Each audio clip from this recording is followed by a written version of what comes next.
Hello and welcome to episode number 14 of the Curling Legends podcast. My name is Kevin Palmer, and each week through the curling season, I share a conversation with a player or storyteller from the 50s, 60s, 70s, 80s, or 90s, and in this case today from the 40s. This is part 2 of my conversation with Matt Baldwin. We're going to touch on a Carspiel that Matt played in 1949. We're also going to go into more detail on his Brier win in 58 when he battled Terry Braunstein of Manitoba. And we're going to talk about when he teamed up with Hector Gervais in 1960, as well as the 1971 Brier in Quebec City and what transpired at that event. And we're going to talk a bit about the Keen Ice Series, which was a original Hot Shots competition where players were pitted one-on-one against each other. And we're going to talk about the Vernon Carspiel and some of Matt's great memories of that event, including playing the finals against the young Paul Gowsell rink in the mid-70s, and then his final swan song at that event just a year later. Let's get right to it. Here is part 2 of my conversation with Matt Baldwin.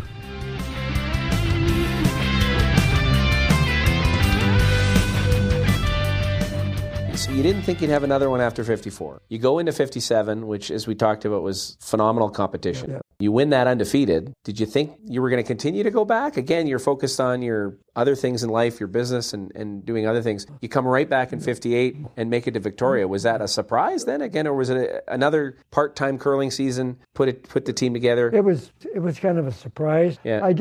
I knew I could curl, but I didn't think I was going to be destined to win another 5 or anything like that. You didn't know you were going to be a 3-time winning Brier skip. No, that wasn't something no.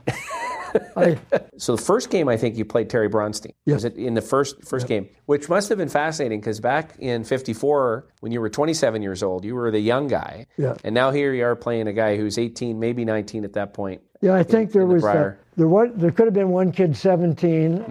The lead, the Van Helleman, the lead was 16 years old. 16 years old, the lead at the time in the Brier. Right. Terry was 19, and a big, tall kid, Ray Turnbull. Turnbull. He's not a kid. Yeah, he's still tall, but yeah. And he had his. That's one of these things that I've lost. I don't know, or misplaced. Yeah. So he had us down 4. You didn't take him for granted in that first game, did you? Thinking this will be easy? Or did you have any overconfidence, do you think, against these young guys from Manitoba? No. I think you had a lot of respect for Manitoba and knew anyone that came out of there was going to be tough to beat. No, there was never any overconfidence. I was scared shitless every time I stuck out in the ice. I mean, it was part of my makeup was get scared. Yeah. We shouldn't have beaten him. I mean, he had us down 4, I think it was, or 3, and we got it back, and then he got ahead either 2 or 3 again. And I'm not sure if he had last rock or not, but I think when I threw my last rock, he was laying about 3, and I had to go. I think I made a hell of a shot, and I can't remember whether he couldn't make the shot to get me out of there or what. But it was. And at that point, not knowing what the significance of that game was, but as the week unfolded, by the time you were done, it ended up being a playoff between the two of you, and it sounded like in that final playoff game, the experience won out, and they maybe weren't quite as ready for the moment. I would think that we weren't that much better, but they might not have been as good, or might not have been. Yeah. Because you have to think that final playoff game, that's a big moment for young curlers who are at such an age. At some point, maybe the moment starts to creep up on them. I don't know.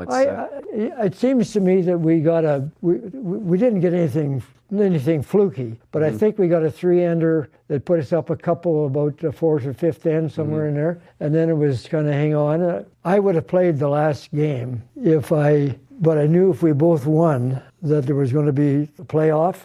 And Jack Geddes was a skip that is, when I played against him at university, was as good a curler as I was. It was the first time I hadn't played third for me, but I was quite confident. They were playing. Because you were sick. You had the influence at this point. I had the flu. And right towards the end of the round robin. Yeah. So you missed that final round robin game. He takes over the skipping reins with 3, because there's no spare pool, right? Just 3 of them, and they win that game. Yeah.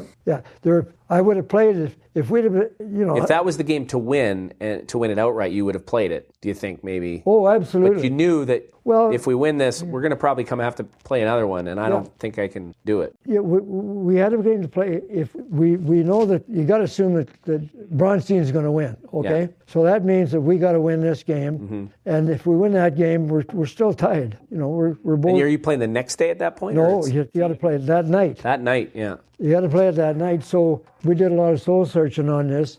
If Jack Geddes hadn't been a skip in his own right and playing third for me that year, and it was a judgment call, like if Gord, who was playing second then for you, had been your third at the time, you might have reconsidered just because he wasn't a skip. Oh, absolutely. Yeah. I mean, let me put it this way. I thought there was at least, I remember at the time of saying, like Gordie Haynes gets to throw 4 rocks, okay? And Gordie Haynes was my former third man. And if Gordie Haynes throwing 4 rocks... Oh, he threw 4 or he threw 3? No. What? No.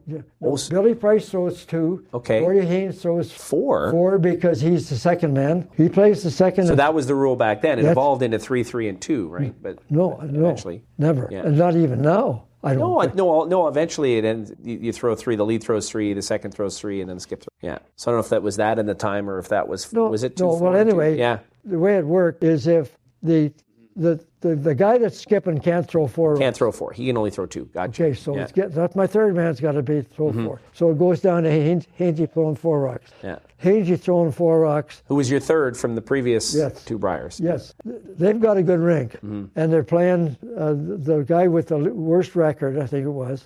And we know that Braunstein's probably going to win his game. And if he wins his game, we got to play that night. And I don't know whether I can take 2 more. I probably would have done it. There's no question. Even if no matter what happened, I would have done it. But it was a leap of faith to let Jack skip that thing. Anyway. And then you made it the final. And then after 58, were you still attempting to... I'm assuming you still attempted to come back to the Brier and make your way through the province after 58. I mean, you did in 71, which is pretty incredible if you think about it. Do you want to know why I didn't get 4 Briers? Oh, there's a story, I'm sure. The best rink, everybody calls them teams, but they're rinks. The best rink that I ever had in my life, I had in 1959 or 1960. And I won the North with it. And I'll tell you the rink in a minute. Well, I'll tell you now. It was Billy Price. It was Hector Gervais playing third. And Freddie Fiquette, who was an all-star second guy, no matter who he played with. Pricey, Fiquette, Gervais, and I said, if I ever get Hector Gervais playing third for me, but this time, I said, I'll win 5 fucking more Briers. Yeah. So what was his age to you at that, he's a bit younger than Hector at that point? Hector, yeah. But he was coming up, you saw he was a great player. Well, Hector was just a good curler. I don't know what it was. He had about him, great big fat guy, but a touch like you wouldn't believe. And Freddie Fiquette was a second man, what you wanted somebody could hit, and Freddie had that there. And he was Hector's friend. That's the reason Hector came and played with me, was because of Freddie. Freddie was a good friend of mine. And he wanted to get he'd never been to a Brier, and he thought if he get Hector and if he convinced Hector to play with me, he knew I wanted Hector. So anyway, we get Hector. I win the North. I won't go through that thing. And I'm going down to Lethbridge to where I'm going to win my 4th. Still just 4 teams at that point to play for a provincial? Yes. Okay. Right. And the South is always tough, but quite frankly, we're good. By that time, I was mature, and I had Hector that he could make all the shots. Because, I mean, I'd never ever had a guy at third that could play like Arnold could play for Ernie and those guys. I mean, I would kill to have had a third man that makes shots. But I never really did have a finesse guy, but I don't mean they weren't good, but they weren't finesse. Okay, so I got him. Down we go. I mean, I can tell you right now, we can beat anybody. I don't care if it's Richardson or who comes out of where, it doesn't make any difference. Yeah. Go down, and we playing Huey. Stu Beagle from Blackie is represented the South. He's been in the Brier once before, good curler. And then there's the Northwest Territories and Peace River. Okay. We get in a taxi to go down to the rink to practice, and we're going down the street, and I said to the guy, you're going the wrong way. I said, the rink's over there. He said, because I thought we were going to be playing in the curling rink, because they did that. They had provincial playdowns in curling rinks. Yeah. Because they had good ice. Oh, he said, it's in the arena. And I said, oh. So we go down there, we can hardly get the rocks down. We pick them up, throw them overhand, And I said, oh, Jesus. By this time, I don't say I'm not a prima donna, but I'm pissed off. Alberta Curling Association and I didn't hit eye to eye on a lot of things because they didn't give shit about conditions. And I keep telling them this is the most important thing there is in the world is the conditions. I mean, you got to let us curl. You got to give us good rocks. Anyway, so we lose a barn burner to Stu Beagle. And I was crushed. It was because you just couldn't make shots like one shot that's still in my head all my life. I really am too, and I got a last rock. The rock, it doesn't matter, they're sort of sitting like this. Hugh throws this thing, honest Christ, he throws it 1.5 feet wide. I swear to God it's 1.5 feet wide. He ends up by hitting this thing on the outside edge and doubles it sideways and rolls out. We're tied. Sideways takes both your rocks. Takes both rocks and rolls out. Score's tied. We're playing the 7th end, I think it is. I remember picking up this fucking rock because I was going to be drawn for 3. Yeah. Because Stu was me.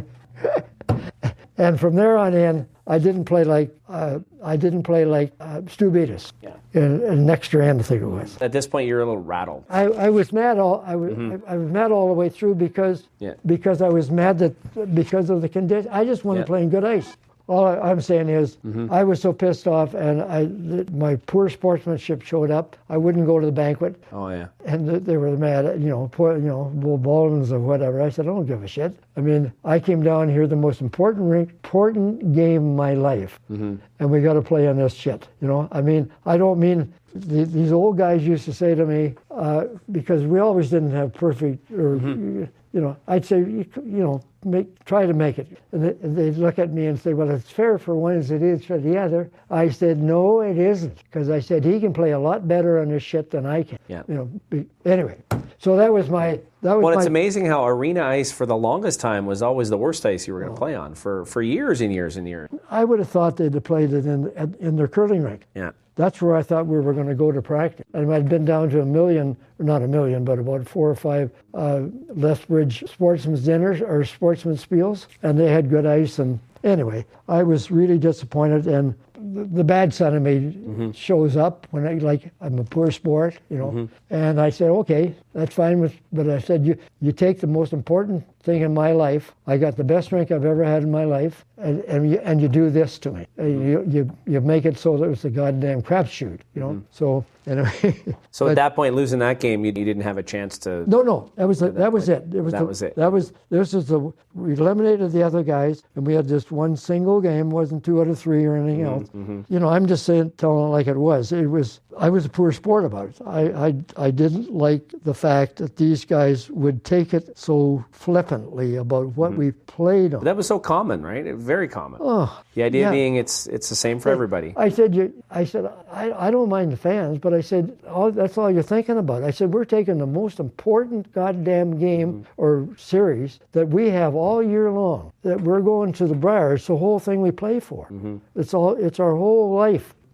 Kind of when it comes to Well, the other thing is the fans really deserve the quality of competition so that they can actually appreciate what they're watching. You can say that, but... No, but I'm saying it's another reason to make the ice quality condition because... Of course. Even as a fan, you're not going to have good curling to watch if it's poor conditions. Yeah. And that was the best. That was better than it had been for the first day or day and a half or 2 days it was on. I mean, but it still was, you just couldn't, there was no finesse to it.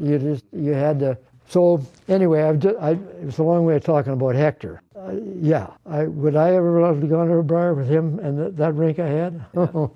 But so would a lot of other. Well, let's take a minute to talk about Hector then. So you just played with him that 1 year? That was your 1 year with him, or because when did he went and skip the next year, or 2 years, or you played a couple years together? No, we just played in the Brier playdowns that 1 year. Yeah. Yeah. He had his own rink, and he went and won a couple Briers himself. Yeah. So what was Hector like then? So he was the most unlikely, greatest curler I've ever seen in my life. I mean, he was just plain good, and the way he threw it, and the consistency of him, and of what he would do. He had a shot that nobody else had. He drifted. He'd go sideways. Okay. He purposely. I mean, he would. The broom's there, and he goes out here. Because he always shoved it. It wasn't like a He didn't just release it. He didn't get his weight from the hack. Yeah. Like everybody else does. He got his weight from this. It was a shove, a push. And but goddamn it, so he could do this slide out wide, fire it back in, get around rocks that other people couldn't get around. Absolutely, and did it all the time. Well, I mean, he did it every time he had to do it. Yeah. I mean, whether you call it all, both sides. Mm-hmm. I mean, you go this way, go that way. So on a spot where there's maybe like 6 inches of curl, he could bury it by coming out wider, taking it back in. Well, do things other players couldn't. All of a sudden, you can't follow him down. He would do it mostly with his takeout. Really? Well, because because he's a big guy, and he didn't throw it this way. He threw it this. He didn't throw it like we come out and we got our arms straight, arm, and our weights there, and we don't go like this with it. A shove at the end, but he shoved everything, and he just shoved it. Nobody else could do it. If you tried to do the same thing as Hector, you couldn't. So could he throw a big weight too if he needed to? Yeah, well, he couldn't throw him overhand, but he could throw it pretty hard because and was he a character? Absolutely, a character. We were very good friends, and he was colorful too. The rivalry there was Hector and Ernie because they both they met in I don't know if they met in any more than one Brier, or maybe they met in one for sure. Ernie won in Kitchener, and Hector was there, and they had a game where whoever won was going to win, or I think they had one more win. It was either a spectacular shot or a spectacular miss by Hector's. I think Ronnie Anton missed, who never misses. Yeah, missed a very crucial shot, and Hector won. I mean, Ernie won. So while we're on the topic, Garnett Campbell, so you went against him? He was maybe more one of the guys you came up against in your Briers. What was he like as an individual? A little quieter, or he's? I mean, do you want to have a conversation with him? It's yep. Okay. Okay. Yeah. He said, yeah. so not a guy you'd sit down and have a round of drinks with after the game necessarily and talk all night. He was something. Oh no. Yeah. No. So what happened through the 60s then? Otherwise, did you take? You go ahead. The same. Well, during the 60s, did you have the same enthusiasm then at that point after that year, or did you really spend less time curling and focus more on everything else in life? It was. I can't remember when it started, but I really only went to one Bonspiel a year. I used to go to the Nelson Carspiel, not Nelson, but LBC. Yeah. Vernon Carspiel, yeah. Vernon Carspiel, because that was a piss up for, we just went out there. It was the first one of the year, or first one, I shouldn't say it was the first Bonspiel of the year, but it was very early in the season, and I'd never thrown a rock before I went out there. And the only drawback, I still curl pretty good, because I hadn't got down, but 2 days in, my leg, I could hardly move my legs. Oh, really? Because you weren't in playing shape yet. Oh, no. Yeah. No. That was the only drawback. We got to the finals once. I beat, last year that I was there, I beat Northcott and I beat Hector, and got to the finals against, this is way past my curling thing, but the boy wonder out of Calgary. Lukowicz or no, Gowsell. Yeah, Paul Gowsell. So I interviewed Gowsell. He tells a great story, and I hope I get a chance for you to hear it. They were young guys. They go to this event and they go to your hotel room, and it's like you got a whole liquor cabinet set up and partying going on. And he says, "I think we can get used to this sport. We like this. With this curling thing, this could really catch on." That was Paul's comment. Well, it was a piss up for us. I mean, I had. You weren't expecting anything going into this event. Oh, This is like 1976, then 77. Yeah. Oh, it was. But the truth of the matter about curling is, you don't have to practice forever to get back to where you're not bad, and the competitive part of it kept it so that you're really trying all the time, and they're all good rinks, and we never ever had a losing, went out easy. We lost going into the finals once, and we played Gowsell, and you know what, if you see him, he used the right psychology on me, because they had to play somebody to get into the final, and we were in, as I kind of remember. But so when we're going to have, the final is supposed to be at, let's say, 3 o'clock in the afternoon or 4 o'clock in the afternoon. It's all over except for the two. So I get the guys and we go down to the rink. And of course, he's not there. And he don't show up for fucking near an hour. And I'm just livid. And there's no question. I don't mean to tell him. But he's late. Was he late for the? So he's late for the game. Late for the final game. Oh, absolutely. Yeah. And there's no rule. I mean, there's. So you don't put points up on the board well, if he doesn't show up? I mean, I kept saying to the guys that were running, I said, where is this guy? Get the fuck, I said, I'm not standing around here waiting for him. I said, I'm going to go and sit down and do, and the crowd's there. Mm-hmm. Anyway, it worked because...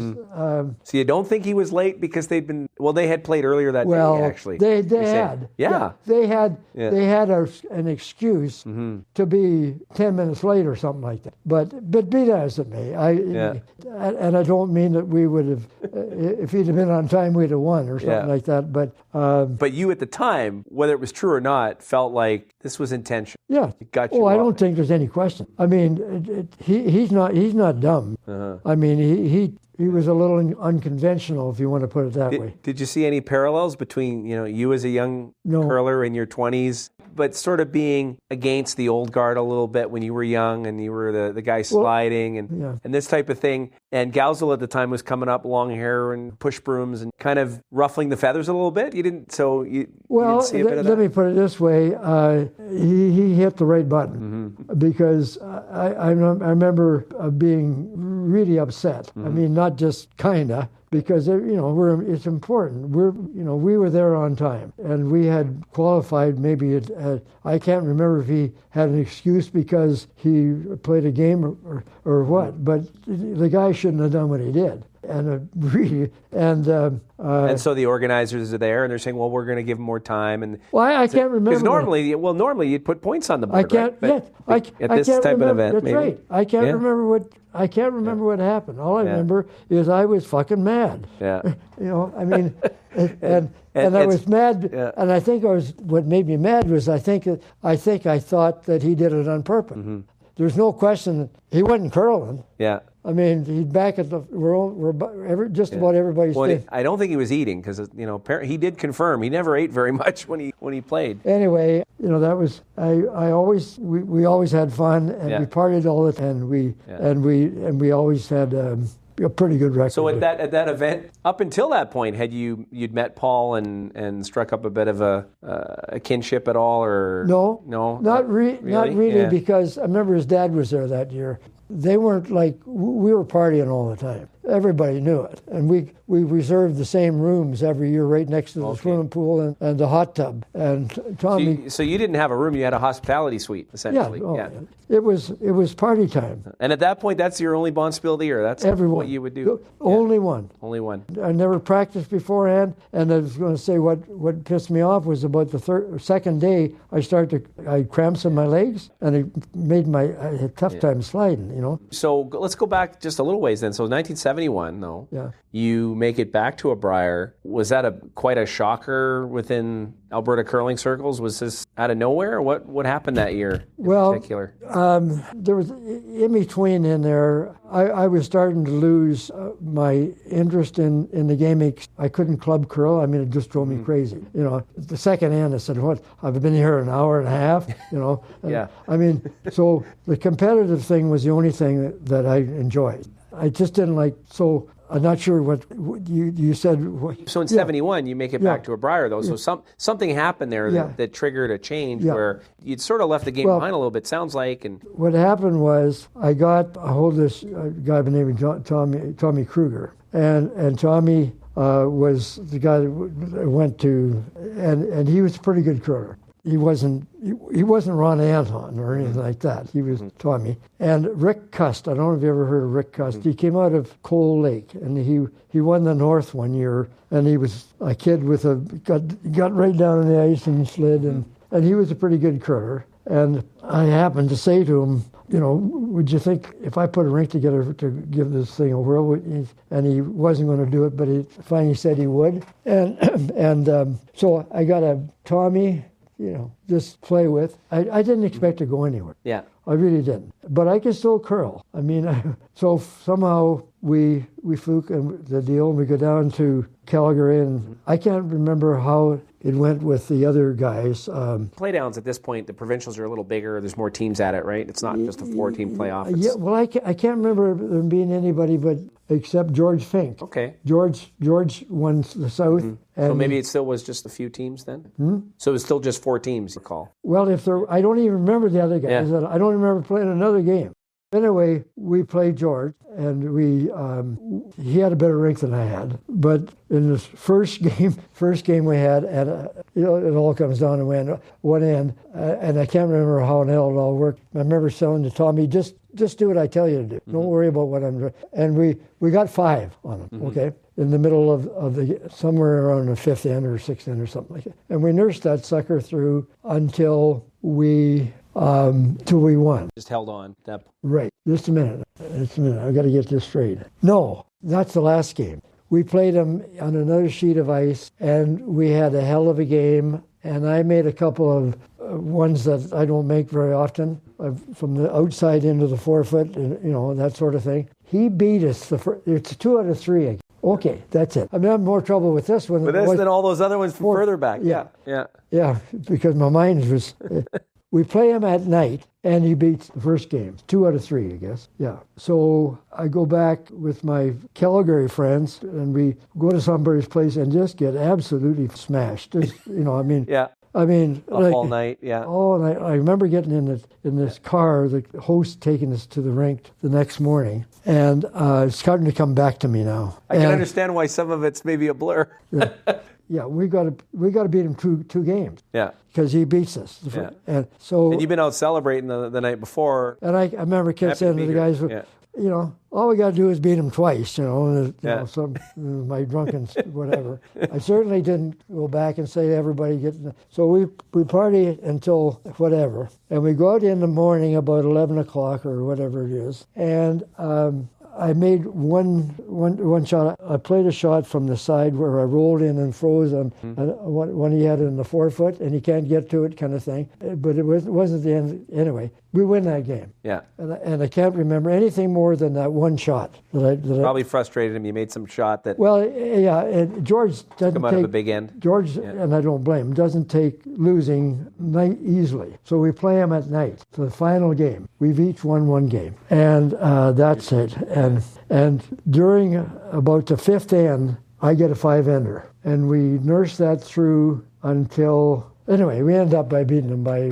So how old are you at that Brier in 71 then? Well, I was born in 1926, so I'm 90 now, so go backwards or forwards. Yeah, so you'd still only be about in your 40s, right, at that point? That's 71, Let's see, right? 70, yeah, 71. Oh, 71, okay. So that'd be about... So if it was...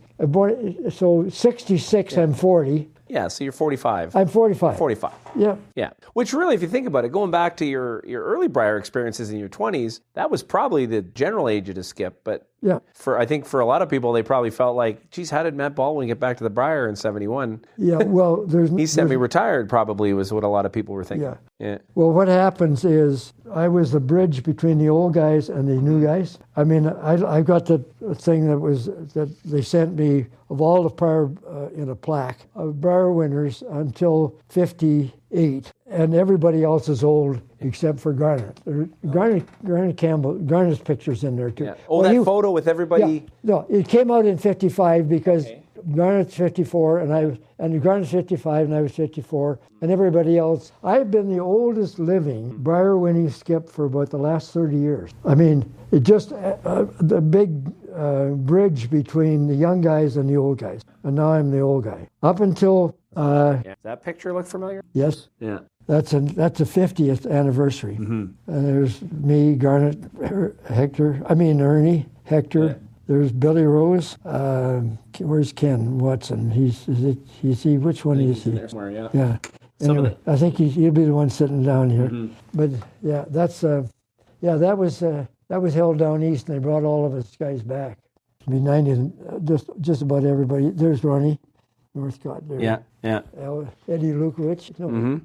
So it was kind of a picture like that had done previous, where you're sitting in the picture and you're the young guy and all these. Yeah, it was Garnett and I the last two, and in Garnett. It came out in '55, but everybody else was. There's got to be gray-haired 20 years difference. Yeah. So you went into '71 probably with not a lot of optimism, but you had and that was an interesting Brier to go to, because the Quebec, that was the snowstorm, and it was it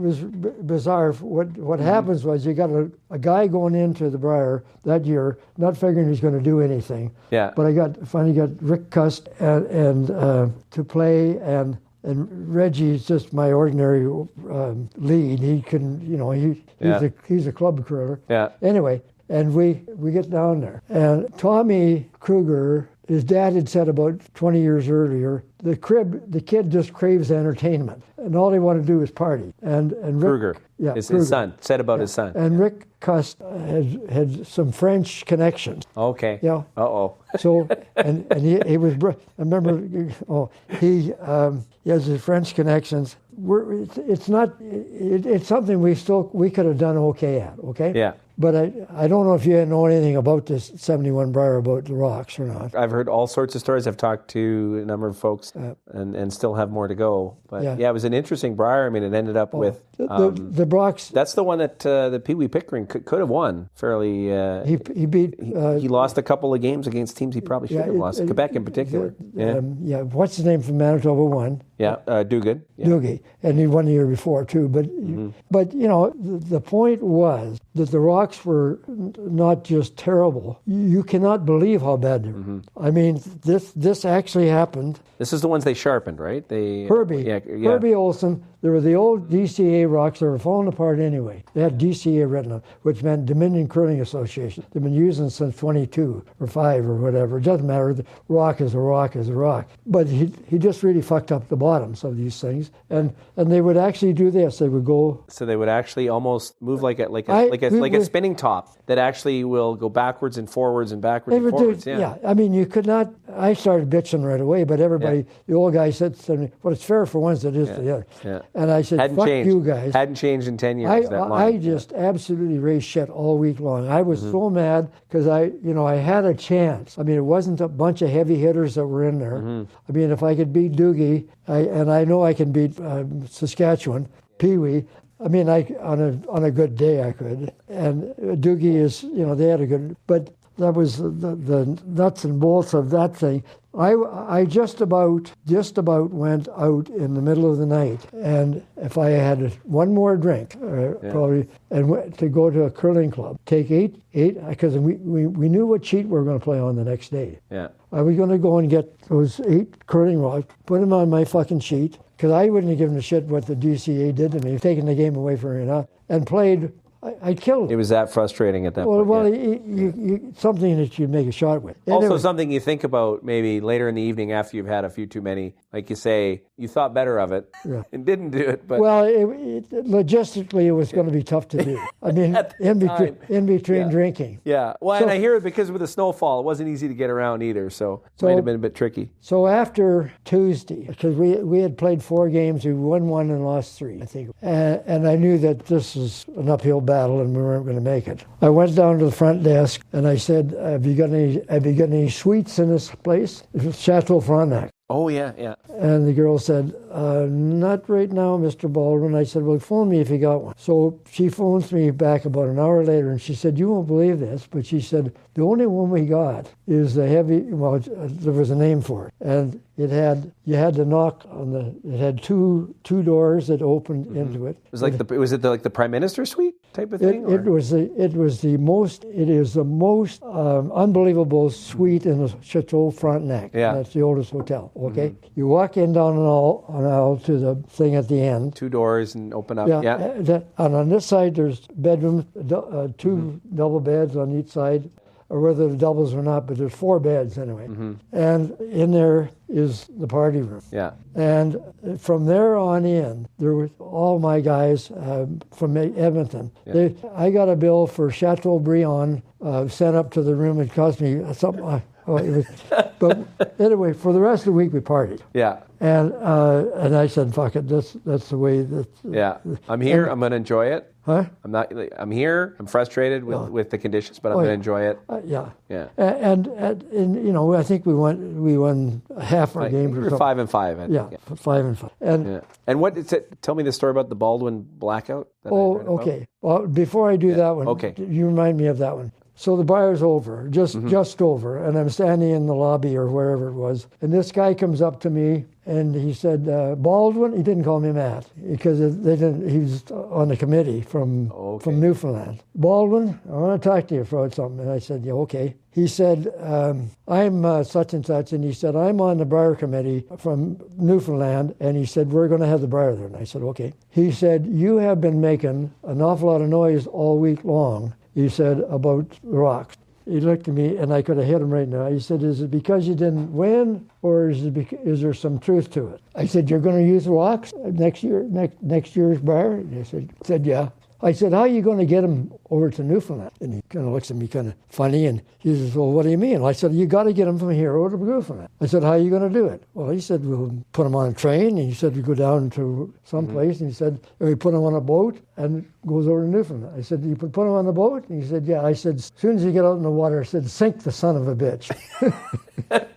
So, anyway, they never used them. They didn't use, I've heard that part. That they never used them again. In fact, I heard, if I remember this correctly, it was actually Bob Cole that helped them the following year arrange to not have those rocks. I played Cole 1 year. Yeah. I think it was the year we won everything. I think it was 57. I'm not sure if Cole was from Newfoundland or not. But anyway, Bob Cole, good announcer. God. So how was he as a curler then? How was Bob? Oh, Fisher. Fisher was a skip the year in 57. Well, how was Bob as a curler then? I remember he was a good curler. Yeah. Yeah. There wouldn't be any discerning things about him that, you were asking me about... The Baldwin blackout. Okay, well, the lights go off, and... In the arena in Quebec It's City. in the arena, and there was a bar there, so we all head for the bar, and whatever. But Tommy, he sneaks out and takes all of our rocks and... Because this is the middle of a game at this point, right? Yeah. And when the lights came back on, we were laying 8. Yeah. Or laying, I think, I don't know if we finished the end before, we may have finished the end before we went in. But anyway, we were laying 8. And, but it was... So the lights go back on and everybody looks at your sheet. Well, there's different, there's different people and everything else. It was a real fuck up, is what it was. Yeah. But it... well, the story is that you guys popped out of the bar afterwards with smiles on your face or something. Oh yeah, no. We went into the bar and drank, and there was no such as because the truth of the matter is I'd curl so much when I drank that I was not that bad when I was drinking. I mean, I could play a pretty good game. Yeah. And probably, and you don't get quite as excited. But you weren't able to put those 8 points on the board. This was all. All done. I have no idea how that thing went. I remember they put us in snowmobiles. Yeah. And took us back to the hotel. It was bizarre. I mean, the fuckingest blizzard you ever saw in your life. Yeah. And, we just headed straight to the bar and or up to our room, I guess it would have been. I'm not sure. But it was, One other thing I want to ask you about, because I read a story about, and I was rereading something, and I spotted it, that there used to be a one-on-one competition that they did through one of the TV stations here in Edmonton, when it was here in Edmonton, I guess? Glenn B. Arnson. Okay. If you ever heard of Glenn, he was a sports announcer at CFRN. I guess it was CFRN, yeah. So he came up with a deal where it was a one-man competition, okay? Called it Keen Ice. And you had, you threw 8 rocks and you had an opponent. Okay. And they had it was a set of things. There was a draw to the 4-foot that's come around. You had to go through a port, a double takeout, a whole pile of different things. So it was like a shots. You had to do a bunch of shots. And a bunch of different... Almost like the hot shots now a little bit in the competition. Yeah. It was a TV competition. It was on for, I don't know, pretty near 10 years.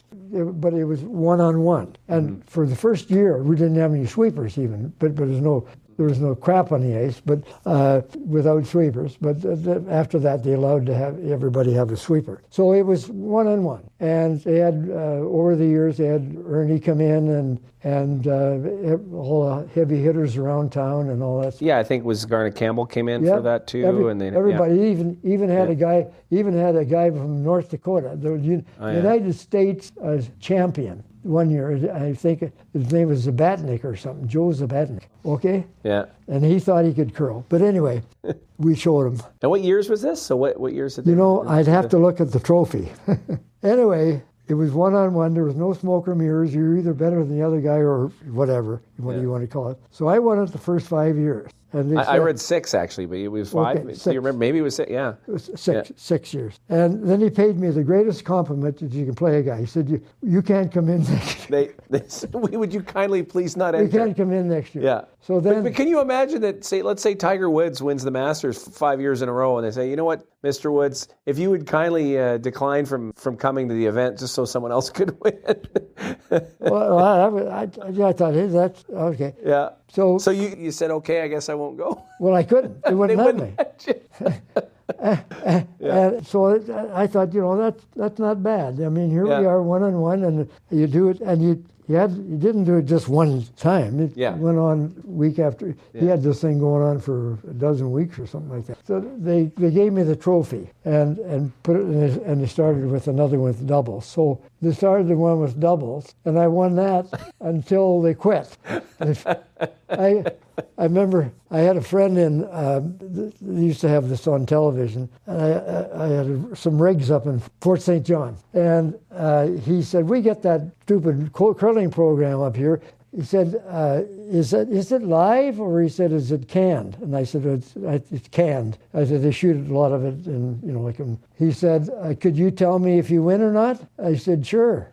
I said, I can tell you right now. So he goes up there and he's betting these guys. I was going to say, he's back up north. He's betting guys. Fucking cleaning up on this thing. Anyway, that's all. And he didn't share a little bit with you of his winnings? I got work from him. He was an oil company, and he said, you got to tell me if you win or not. I said, I win. So, that was, and I took my friend Lionel in with me for a couple of years. And Ernie mentioned going to the Grey Cup Spiel, I think, at 1 year. They lost the first 2 games out of the Spiel, and you'd lost the first 2 games out of the Spiel, and this is, late in your careers, and there was a conversation, I guess it was maybe had that maybe this game isn't ours anymore, or there was something about it's time to... Well, yeah, there's no question. This was not a Bonspiel that you were trying to win the game, but it didn't mean a damn thing. It was a party time from the... Oh, was it? Called the Evergreen Bonspiel. Okay. They had it ran. I guess it would be on a Grey Cup time. Mm-hmm. And it was just an annual piss-up. I never won it, but, we won our share of games. I can't even remember if I was in the finals, but... Yeah. Kruger got me 2 guys. I never in my life ever had good sweeper. Mm-hmm. I mean, I either had to throw the goddamn thing to forfeit or never got there. I mean, It was never because somebody's going to take it in from the hog line. Hector had Wally Ursulak, but I didn't have Wally Ursulak. But Kruger phoned. I used to take Tommy because all he wanted to do was party. He just killed to go to that Bonspiel. He said, I got Eddie Lukowicz and another guy that was a heavy hitter, and I can't remember, a young guy. And he said, how would you like to have them for your front end? I said, that's fine with me. Mm-hmm. Said, as long as they like to drink. So I had those guys. We didn't win. We won our share of games, but the sweeping didn't do that much. Yeah. It did some good, but it was nothing but a fun spiel. And well, it's funny because Ernie didn't think of it the same way, I don't think, and he also almost maybe thought like it was. He got kind of dragged out to it. We'll travel. We'll go to this thing, and that's when he kind of mentioned. He said, "I think I might be done at that point." Yeah. Well, Ernie was not a fun guy. Yeah. He's not like Sam. Yeah. Sam, he said as much. Huh? And the other cousin played third, and he wasn't a party guy either. Arnold. Arnold, yeah. But Ernie was pretty serious. Sam would be there with the boys, but I never considered the Richardsons to be like fun guys to go to. Ernie, it just was. He's a nice guy, but it sort of wasn't in his makeup to be let her all rip up and let's have a few drinks and that sort of stuff. And I think he's just a little more introverted. He is much the quieter guy. That's right. Nice guy. And Sam was really the opposite.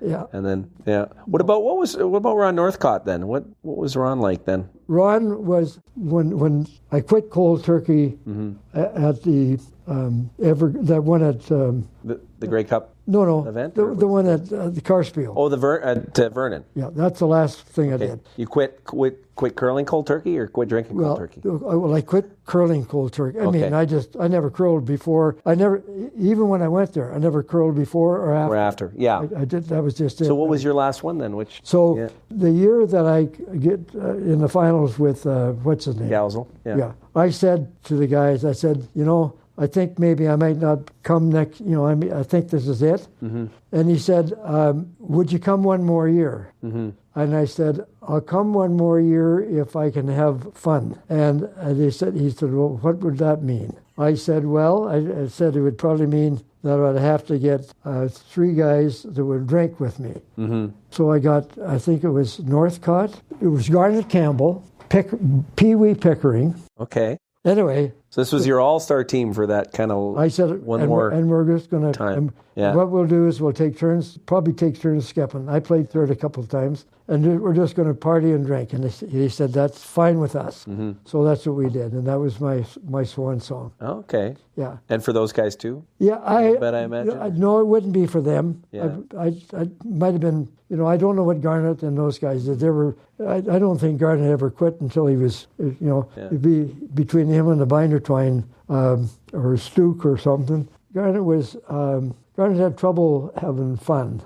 I don't know if he drank much or drank ever. He just kind of was in one, kind of. Yeah. He was really nice guy though. Matt, I feel guilty keeping you anymore, so I don't really have anything else to add. Well, that's fine. Other than, all I would say is there anything that I didn't ask? Is there anything that we missed that you'd want to cover? Anything else?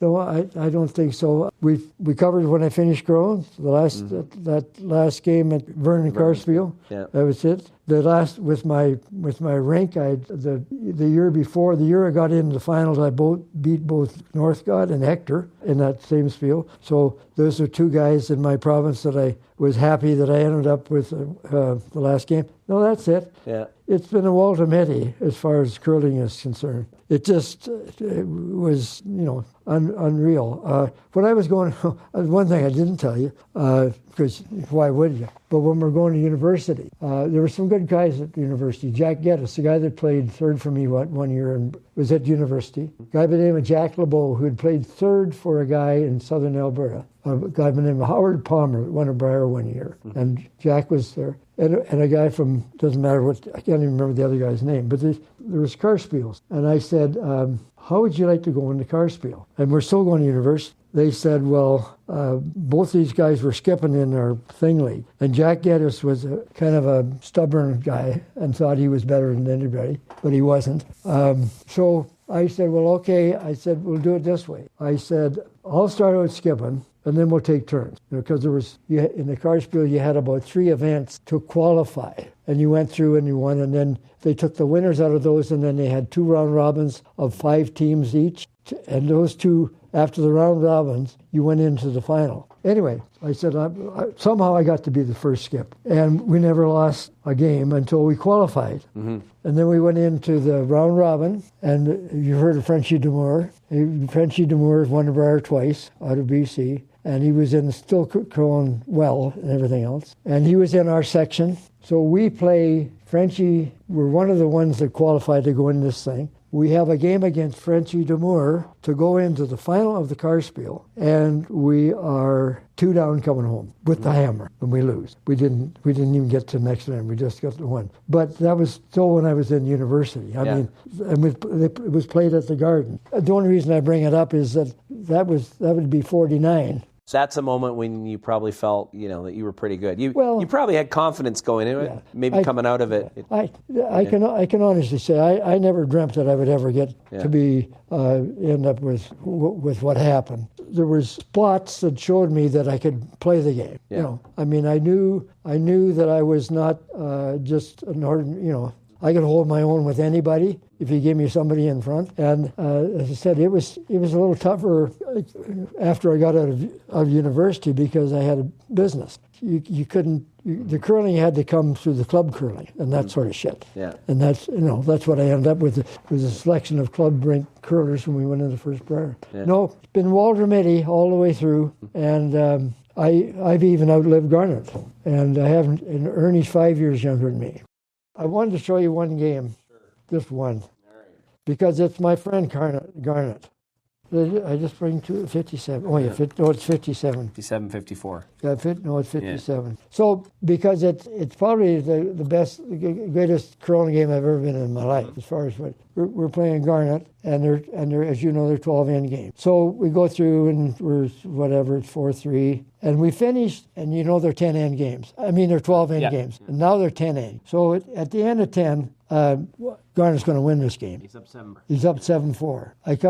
We got 11. Where's the number? Oh yeah, here. I'm over here. Yeah, I got 2 and 11 by getting him behind a couple of guards. Yeah. I stole one on 12. Yeah. And I stole one on 13. And on 13, when I go to throw my last rock, there's nothing in front. Mm-hmm.